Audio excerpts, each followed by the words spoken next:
اللہم صلی علی محمد وعلی آل محمد کما صلیت علی ابراہیم وعلی آل ابراہیم انک حمید مجید۔ اللہم بارک علی محمد وعلی آل محمد کما بارکت علی ابراہیم وعلی آل ابراہیم انک حمید مجید۔ لوگو، بندگی اختیار کرو اپنے اس رب کی جو تمہارا اور تم سے پہلے جو لوگ ہو گزرے ہیں ان سب کا خالق ہے۔ تمہارے بچنے کی توقع اسی صورت سے ہو سکتی ہے، وہی تو ہے جس نے تمہارے لیے زمین کا فرش بچھایا، آسمان کی چھت بنائی، اوپر سے پانی برسایا اور اس کے ذریعے سے ہر طرح کی پیداوار نکال کر تمہارے لیے رزق بہم پہنچایا۔ بس جب تم یہ جانتے ہو تو دوسروں کو اللہ کا مد مقابل نہ ٹھہراؤ۔ اور اگر تمہیں اس امر میں شک ہے کہ یہ کتاب جو ہم نے اپنے بندے پر اتاری ہے یہ ہماری ہے یا نہیں، تو اس کے مانند ایک ہی صورت بنا لاؤ، اپنے سارے ہم نواؤں کو بلا لاؤ۔ ایک اللہ کو چھوڑ کر باقی جس جس کی چاہو مدد لے لو۔ اگر تم سچے ہو تو یہ کام کر کے دکھاؤ، لیکن اگر تم نے ایسا نہ کیا اور یقیناً کبھی نہیں کر سکتے تو ڈرو اس آگ سے جس کا ایندھن بنیں گے انسان اور پتھر، جو مہیا کی گئی ہے منکرین حق کے لیے۔ اور اے پیغمبر صلی اللہ علیہ وآلہ وسلم، جو لوگ اس کتاب پر ایمان لے آئیں اور اس کے مطابق اپنے عمل درست کر لیں، انہیں خوشخبری دے دو کہ ان کے لیے ایسے باغ ہیں جن کے نیچے نہریں بہتی ہوں گی۔ ان باغوں کے پھل صورت میں دنیا کے پھلوں سے ملتے جلتے ہوں گے۔ جب کوئی پھل انہیں کھانے کو دیا جائے گا تو وہ کہیں گے کہ ایسے ہی پھل اس سے پہلے دنیا میں ہم کو دیے جاتے تھے۔ ان کے لیے وہاں پاکیزہ بیویاں ہوں گی اور وہ وہاں ہمیشہ رہیں گے۔ ہاں، اللہ اس سے ہرگز نہیں شرماتا کہ مچھر یا اس سے بھی حقیر تر کسی چیز کی مثالیں دے۔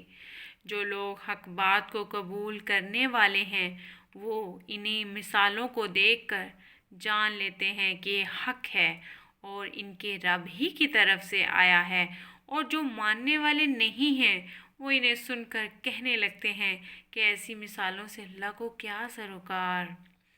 اس طرح اللہ ایک ہی بات سے بہتوں کو گمراہی میں مبتلا کر دیتا ہے اور بہتوں کو راہ راستہ دکھا دیتا ہے، اور گمراہی میں وہ انہی کو مبتلا کرتا ہے جو فاسق ہیں، اللہ کے عہد کو مضبوط باندھ لینے کے بعد توڑ دیتے ہیں۔ اللہ نے جسے جوڑنے کا حکم دیا ہے اسے کاٹتے ہیں اور زمین میں فساد برپا کرتے ہیں۔ حقیقت میں یہی لوگ نقصان اٹھانے والے ہیں۔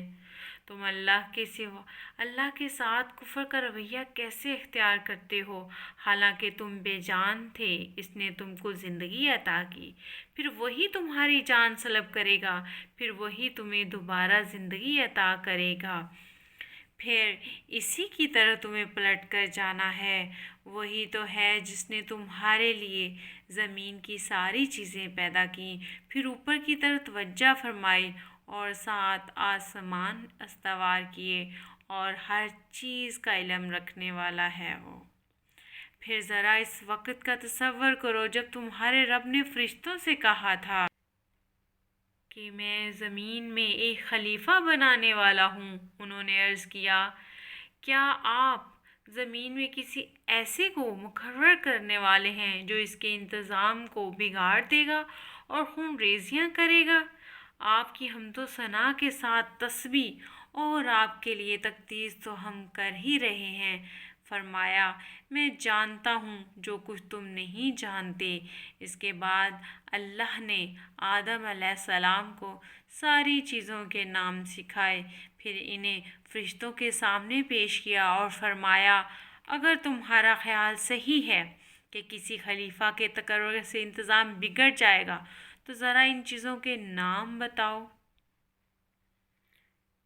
نقص سے پاک تو آپ ہی کی ذات ہے۔ انہوں نے فرمایا، ہم تو بس اتنا ہی علم رکھتے ہیں جتنا آپ نے ہم کو دے دیا ہے۔ حقیقت میں سب کچھ جاننے اور سمجھنے والا آپ کے سوا کوئی نہیں۔ پھر اللہ نے آدم علیہ السلام سے کہا، تم انہیں ان چیزوں کے نام بتاؤ۔ جب اس نے ان کو ان سب کے نام بتا دیے تو اللہ نے فرمایا، میں نے تم سے کہا نہ تھا کہ میں آسمانوں اور زمین کی وہ ساری حقیقتیں جانتا ہوں جو تم سے مخفی ہیں۔ جو کچھ تم ظاہر کرتے ہو وہ بھی مجھے معلوم ہے، اور جو کچھ تم چھپاتے ہو اسے بھی میں جانتا ہوں۔ پھر جب ہم نے فرشتوں کو حکم دیا کہ آدم کے آگے جھک جاؤ تو سب جھک گئے مگر ابلیس نے انکار کیا، اور وہ اپنی بڑائی کے گھمنڈ میں پڑ گیا اور نافرمانوں میں شامل ہو گیا۔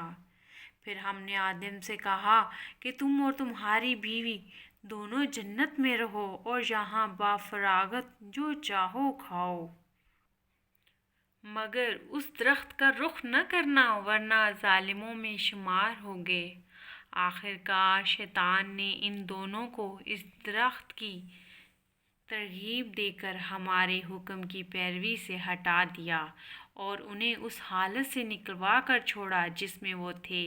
ہم نے حکم دیا کہ اب تم سب یہاں سے اتر جاؤ، تم ایک دوسرے کے دشمن ہو، اور تمہیں ایک خاص وقت تک زمین میں ٹھہرنا اور وہیں گزر بسر کرنا ہے۔ اس وقت آدم علیہ السلام نے اپنے رب سے چند کلمات سیکھ کر توبہ کی، جس کو اس کے رب نے قبول کر لیا کیونکہ وہ بڑا ہی معاف کرنے والا اور رحم کرنے والا ہے۔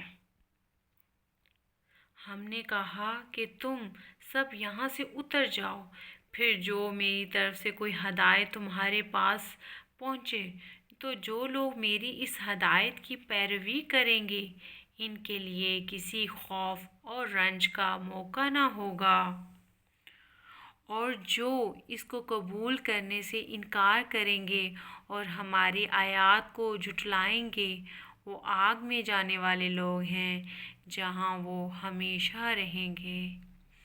اللہم صلی علی محمد وعلی آل محمد کما صلیت علی ابراہیم وعلی آل ابراہیم انک حمید مجید۔ اللہم بارک علی محمد وعلی آل محمد کما بارکت علی ابراہیم وعلی آل ابراہیم انک حمید مجید۔ جزاک اللہ۔